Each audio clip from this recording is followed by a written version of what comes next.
live from Plot 249 Gaba Road. Hot on the heels. Fast, reliable and informative. Agagwira wo gasokira wano ngatabanagafuna. Agagwira wo 100.2 Galaxy FM. Ndiwanone Pamela, and you can be a part of this conversation on our YouTube because we are live to Galaxy FM4/TV. Pamela, wazuzotya bulungi kyekiri mu nsi yaffe mu ggwanga lyaffe mu dunia. What is surrounding us? What's happening? What's surrounding us, the news everywhere, is the fuel prices. Actually, some of the taxi operators and Boda operators are complaining. They are saying the scarcity of fuel is compelling them to increase prices. Definitely. Have you climbed a border like over the weekend or? No, I drive a car, but I know how hard it was to get fuel there are those over the times weekend. when you need to climb a border, when you don't need to use the car because of jam. The borders are increasing their fares. Most of them are saying Tuwali petrol. Never taxi. Yes, even taxi operators, because they say the prices have really shot up. They've doubled, and it is inconveniencing. Waroje nasanga wanonge sise walinga ku Didis. It was on a Friday, and the traffic was insane. The guy was turning. You know that junction? Yeah. There's a petrol station here, and then this one comes from Gaba. Then this is the one that goes down, to former Didi's World. Yeah. So he was turning, and the car got stuck there. Oh, you saw a movie. Yay. In the middle of the road. What? And the next petrol station didn't have fuel, so they had to go to like another further station. So everything was it's on a the junction. hold. The cars that are coming from the other side can't move. The cars that are coming from down to up can't move. So everything He is was stuck in the middle. The only thing that would move, Zari Pichi. See how the scarcity is. But it has been attributed to the fuel dealers are saying the first thing is the truck drivers who had been on strike for I think 2 weeks now at the border because of the change in COVID-19 testing. Then the second reason they are giving is Kenya has also not received fuel for quite some time. So if Kenya doesn't get fuel from Arab countries, we definitely don't get fuel. So that's the reason. We spoke to some of them from some of the petrol stations around, and they gave us their thoughts. We don't have stocks that came from the border because trucks are not entering. There's no how we can restock when you don't have trucks coming. If you compare the consumption with the stock, the sales have doubled. You sell 5,000, 4,800. Many stations do not have stock. We try to direct customers where we think we still have stock. Like Nansana, out of stock.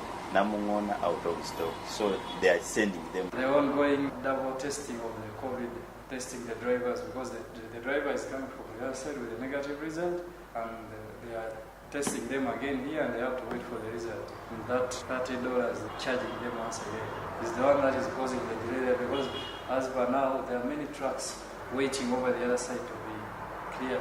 The second of it, current situation is with Kenya, because Kenya for the past 4 days haven't received fuel from the West African countries. But you know what I think? Uganda is old enough a country not to be making certain mistakes. Yeah? Like what? Like closing when you do not anticipate the repercussions.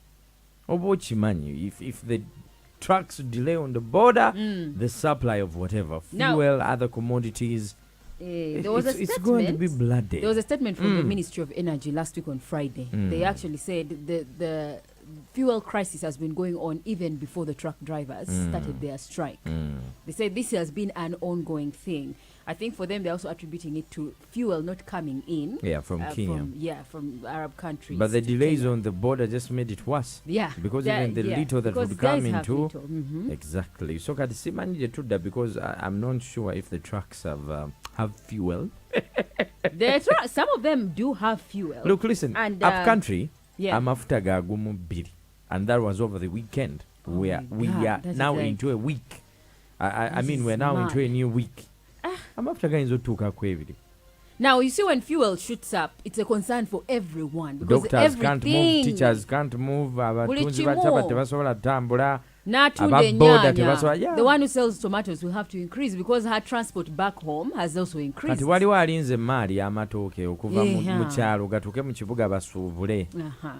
So buli kimu kigenda like skyrocket. Onaawulira abaana bakaddayo ku ssomero twakazeekuula kati ate amafuta kwegamba. It's just another day of being a Ugandan, Typical Uganda, huh?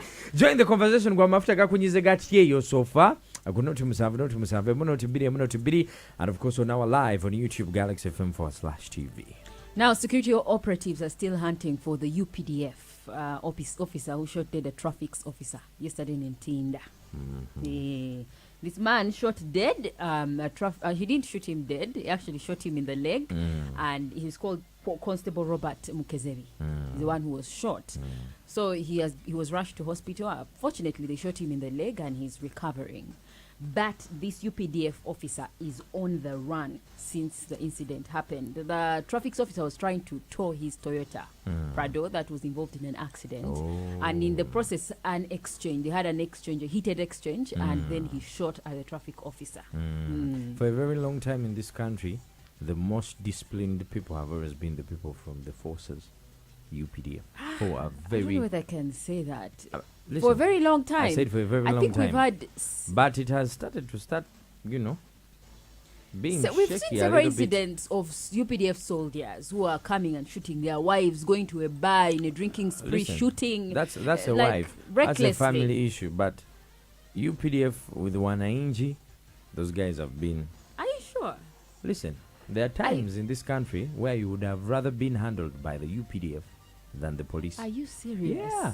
Because have you ever met roadblock Yamajin and roadblock Yava police? You know what I mean? They're different. I'd actually fear Maje more than the police. They ask you, where are you going? You say, I'm going home. Where is your home? It is there. Kale itawano na yeno togendayo. Police. They will say, turn back, use the other alternative route too if you can't wait. Yeah, but at least they will not be as vicious. With the incidents we've had of shootings have mostly been attached to either LD officers who are attached to the UPDF or the very UPDF guys. We've had so many. They go to bars, they shoot. They have exchanges with people, they shoot at them. There's a guy who actually shot. He had an incident with, I think, his girlfriend, and then he shot at the people around. So we have incidents of UPDF. I think these guys need a refresher training also. I don't know. Because you can't disarm them. Traffic, what is going to be done? The man is on the run and they are hunting for him. They're still looking for him. So when they get him, I think law will take its course. Let's hope. We shall keep you guys posted, yeah? Yeah. And then now, of course, bars. Bars are anticipating the reopening. Remember, it's a week down to reopening. Next week. First of all, do we have curfew this week? Yeah, curfew has to be. It's supposed to be back on. Has it been made official? No official statement. No. We have police speaking today. Security organs. They have a presser usually on Mondays. So I hope in this presser they will let us know if curfew is back or not. What we know is that curfew is supposed to be back today. So we'll wait for an official communication. Let's wait that for communication. Was supposed to come in by 6 a.m. Yeah, by yesterday. Yeah, by yesterday. It was supposed to come in either on, online quickly. Guys, things change. We don't have to wait for you to speak on the mic. Just tweet, post, whatever. And we shall spread the info. Yeah. You're posting our postings on CDK. But anyhow, the bars. Yeah, the bars are doing renovations now. Most of the people say that, some of the bar owners say that they are now borrowing, they're forced to borrow money, and they are hoping that the government does not close down again. Because most of them say we have borrowed money, we are doing heavy renovations, with the hope that the president's announcement last year of reopening entertainment places is still standing. Katibasaba, until with all the money they have borrowed to it's restart. Supposed to be imposing a very munyayo. Yes, next week 24th. We have some of them commenting on what they are going through. Which is supposed to be like 5 days from now. Yeah. Right now, general repairs hours nzenina nokuba netaaga millions nga 15 kale kitono ennyo bwemba sekekereza nzo kwetaaga millions nga 25. Tuli mu repairs ebintu byayononeka, ntebe tuli muziddaabiriza, TV, ebyuma bya sound amplifier, uniforms z'abaana, gerezimu twagenda ozijjayo nga messes azirya. Minimum like about 100 million. And we're trying, because now, for example, we used to have buffet here, the warmers got spoiled. Our pizza machine and couldn't spoil, we just bought a new one. Most of the things, we know by 24th we'll be ready. That's for sure, because it's business. We know by the 24th, most people are planning to be ready. Yeah. But are we planning to be ready? Let us pray. But it's looking good so far. We shall keep you guys posted. What I know is that every business after the full reopening of the economy has to re-advertise afresh. Yeah. By the way, if you're a business owner, do not say, me, I had a name, people know my place. Wapi. You're going to see places that were underdogs rising. Yeah. And places that were top going down. Yeah. Drop your comments on our YouTube, Galaxy FM4/TV. We'll give you this bulletin every top of the hour. Kusawa turn over to Runaku Monday through Friday. And of course, we'll have another one at exactly 10 minutes until the top of the hour. Agagwirao Muludimi Oruganda Tovao. This is the mid-morning. This is the mid-morning to Kone Ku 100.2 Galaxy FM. Zina. This is your youth urban station. Urban station. Musend an Ochi Jamaica. Tugama full on.